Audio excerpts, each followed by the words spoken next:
بسم الله الرحمن الرحيم.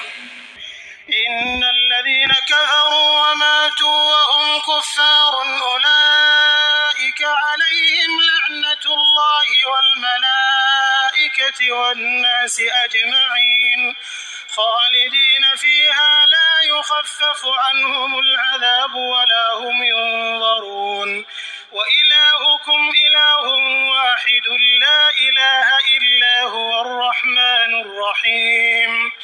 إن في خلق السماوات والأرض واختلاف الليل والنهار والفلك التي تجري في البحر بما ينفع الناس وما أنزل الله من السماء من ماء فأحيا به الأرض بعد موتها وبث فيها من كل دابة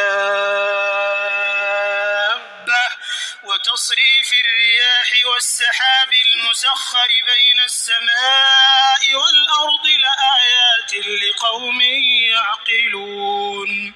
ومن الناس من يتخذ من دون الله أندادا يحبونهم كحب الله والذين آمنوا أشد حبا لله ولو يرى الذين ظلموا إذ يرون العذاب أن القوة لله جميعا وأن الله شديد العذاب.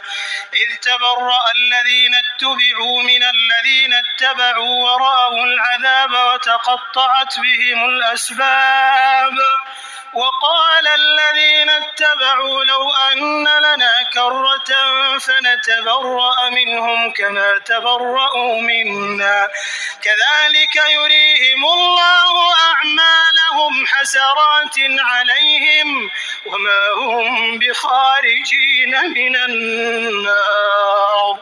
يا أيها الناس كلوا مما في الأرض حلالا طيبا ولا تتبعوا خطوات الشيطان إنه لكم عدو مبين.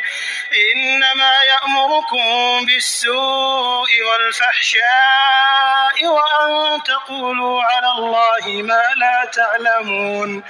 وإذا قيل لهم اتبعوا ما أنزل الله قالوا بل نتبع ما ألفينا عليه آباءنا أولو كان آباؤهم لا يعقلون شيئا ولا يهتدون.